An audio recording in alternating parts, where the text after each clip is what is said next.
I like to point out, and it usually scares people, that the seven laws of Noah are really like the 9.5 laws of Noah. Because if you take the Ten Commandments, clearly the seven are the foundation. Then you have uh, do not covet, which you'll see is also covered under the seven. And then you'll see that also honor your parents is covered. And when it comes to the Sabbath, I mean, it's already kind of, we don't keep it exactly like a Jew, but it's already built into the society.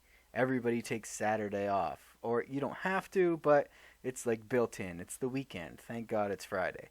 So I'll show you here. This is one that they'll never show you. I don't even know if they know it exists, but here's one that you might find interesting. Do not lust after your fellow man's wife, or do not covet after her. Do not scheme how to bring a divorce so that you can marry her.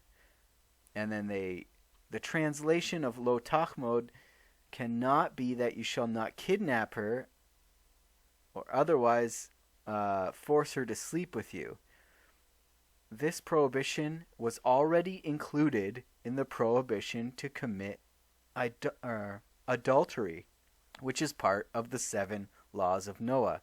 You cannot be an adulterer.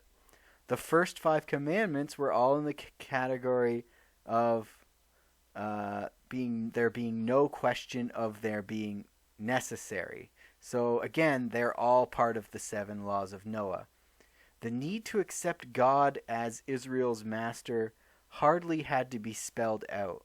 Neither did the commandment not to worship competing deities or gods, or the need to not to swear an oath by any other deity or idol, or to observe the Sabbath, seeing that God himself already observed a Sabbath. Nor was there a need to decree to honor one's parents. So they're going through the Ten Commandments here and showing how none of these needed to be said, really, because they're already in place. So it says here again, nor was there a need to decree to honor one's parents.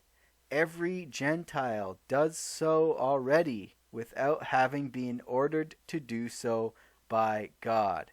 Even the last five of the Ten Commandments did not need to be legislated, as universal disregard of either of these commandments results in complete anarchy and the destruction of the human race by itself.